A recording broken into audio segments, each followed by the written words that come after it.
He kōna ipurangi tēnei nā te reo irirangi o Aotearoa.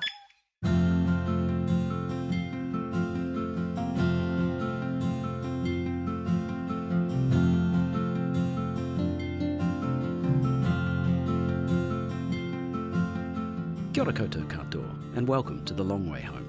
Called Justin Gregory, aho, I produce this podcast series for RNZ along with Bruce Hopkins. For this latest episode, we're doing something a bit different. Bruce is off Te Araroa, New Zealand's trail, for just a few days. He wants to go to his son's wedding and do a bit of personal admin. I haven't seen him for a while, so we thought this would be a great opportunity for us to sit down in an RNZ studio and catch up. We also crowdsourced some of the questions for this interview from the podcast listeners, and so what follows is a mix of my questions and yours. When Bruce arrives, it's immediately obvious that Te Araroa has changed him. He's skinny, he's a bit agitated at being indoors, and he has a gaze that looks far past you into the distance.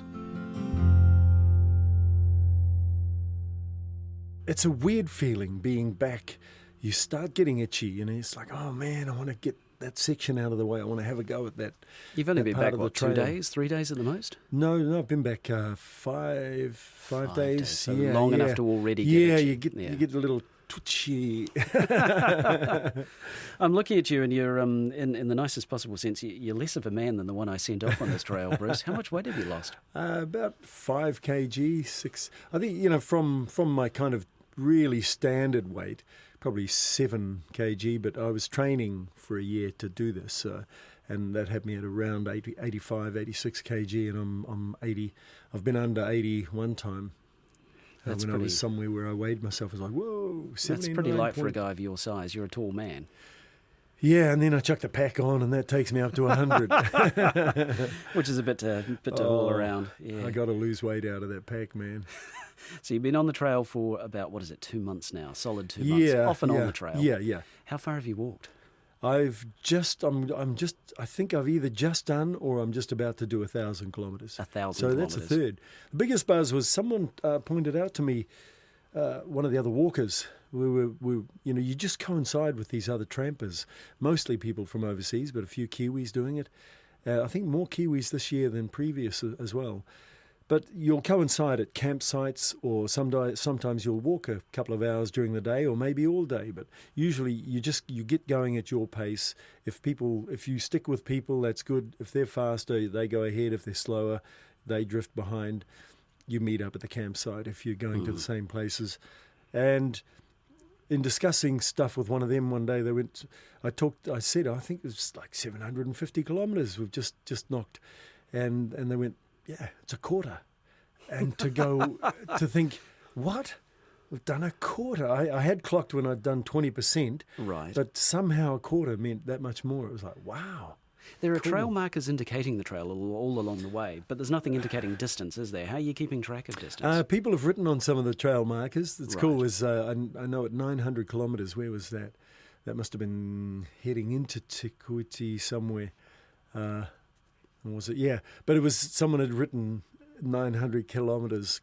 But when you say there are trail markers, it makes it sound like it's really obvious where you're walking. It ain't. It ain't.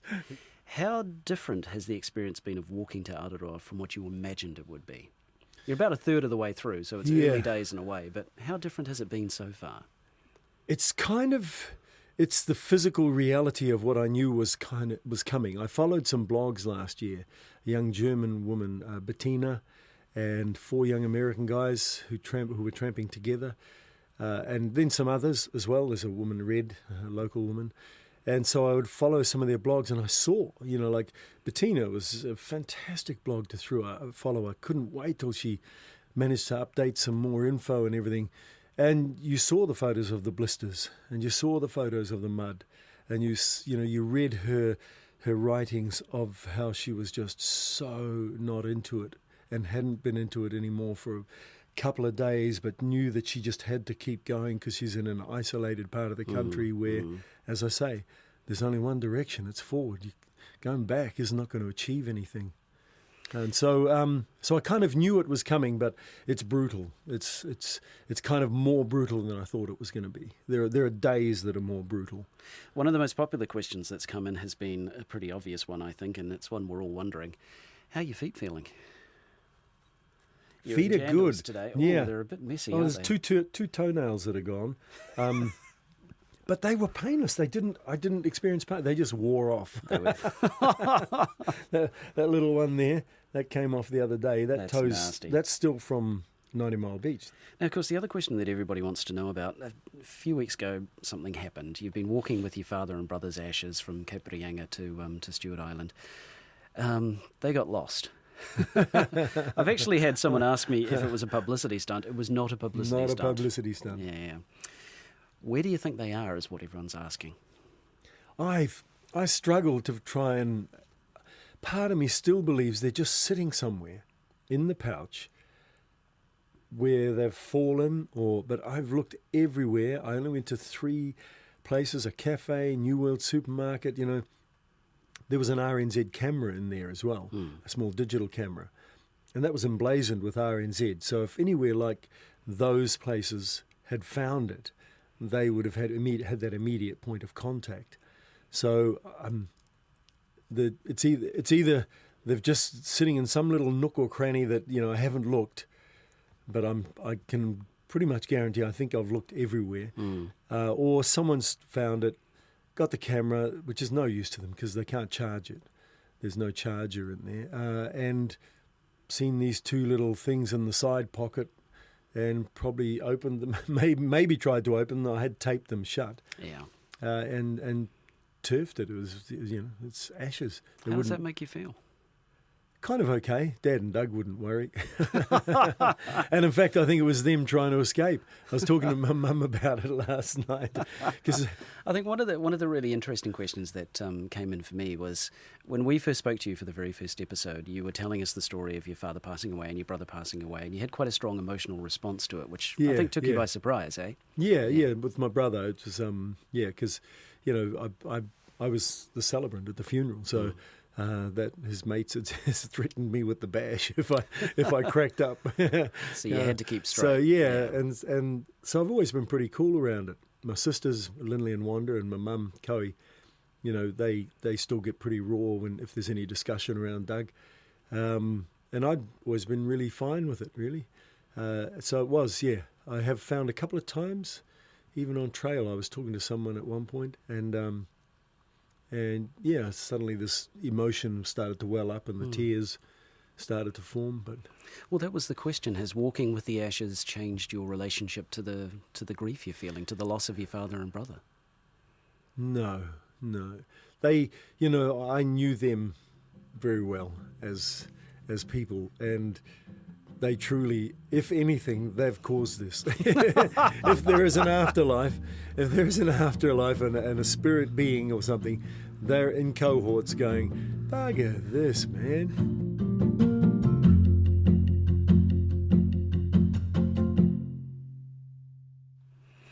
You've met plenty of people along the way. Some of them have been fellow walkers, but you've had to leave quite a few people behind, haven't you? As you say, most days you'll sort of see each other in the mornings. You might catch up a little bit during the daytime. Then you see each other at the end of the day. They leave me behind. They leave you behind. I'm the one who gets injured. And I was comes particularly back to fond of, family was it the events. Australian Lincoln who said, I'm just doing Te Araroa as a training run, really. Yeah. But what's cool with Lincoln, and he's tending to walk with the young American woman, Rebecca, and they're fantastic.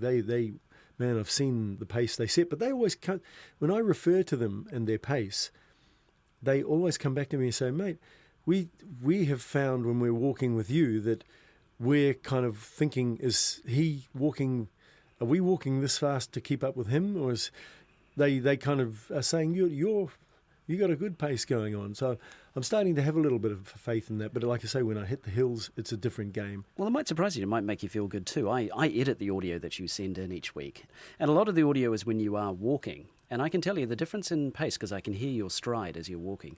The difference in pace from when you began to where you are now is considerable. Really? Maybe by about a third. Serious? Yep, much faster than when you began. Wow.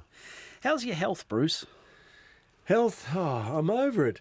My health, I feel fine. But we'll go. I'll give it's because it's a natural part of being a human being. Mm-hmm. After the 4 forests up north, I had 3 days of. They were 9 to 10 hours days every day, and I sweat a lot, and so I was sweating for 8 to 9 of those hours, and solid, really just soaking in sweat. After 4 days up there, I went to the toilet one time, and what came out was black liquid. It was literally black. So that was a little freak out, but I could see that it was blood. And it wasn't until I got to Auckland, I looked up online, first chance I could, why would you have blood in your urine?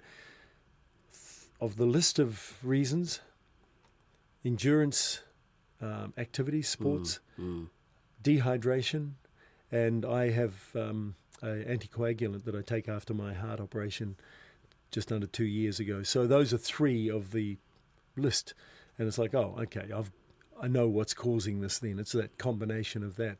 So I just need to take that into account when I'm setting about.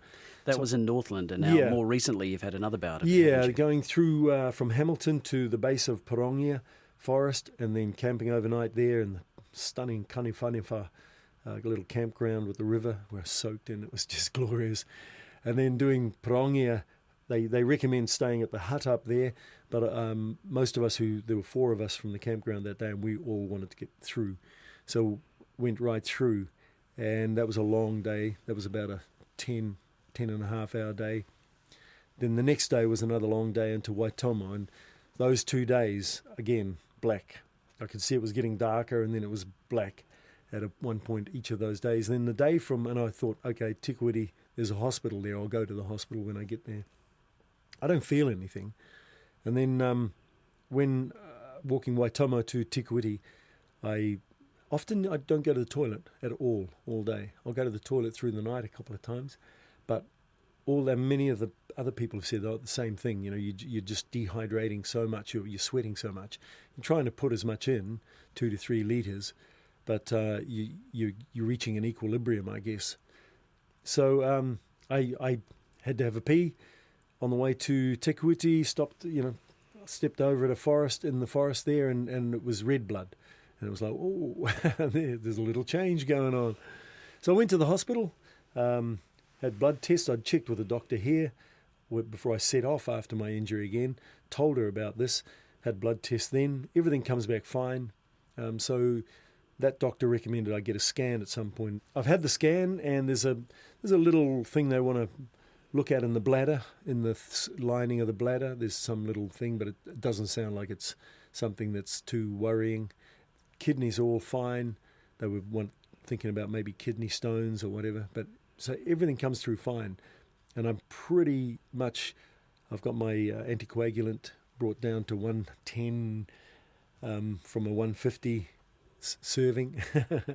So you're feeling fine. Everything looks like it's going okay, aside from a few slightly, what's the word? Vivid moments. Oh, honestly, when it first happened, and even the second and third times, and when I had to give a sample at Tikawiti Hospital, the nurse said, oh, can you give a sample? So it's in there. And she went in and she came back and she went, you weren't kidding about that colour, were you? It was like, and it feels surreal. It feels surreal when you see that. It's like, whoa, this is me. This is coming out of me. How confident are you feeling for the rest of the trail? I have, from the experience I've had, I would never be so bold as to say, I shall conquer this. Yes, I'm looking around for some wood no wood here. Because, stuff happens. There is a German couple that I was walking with, again, before my injury for a couple of weeks.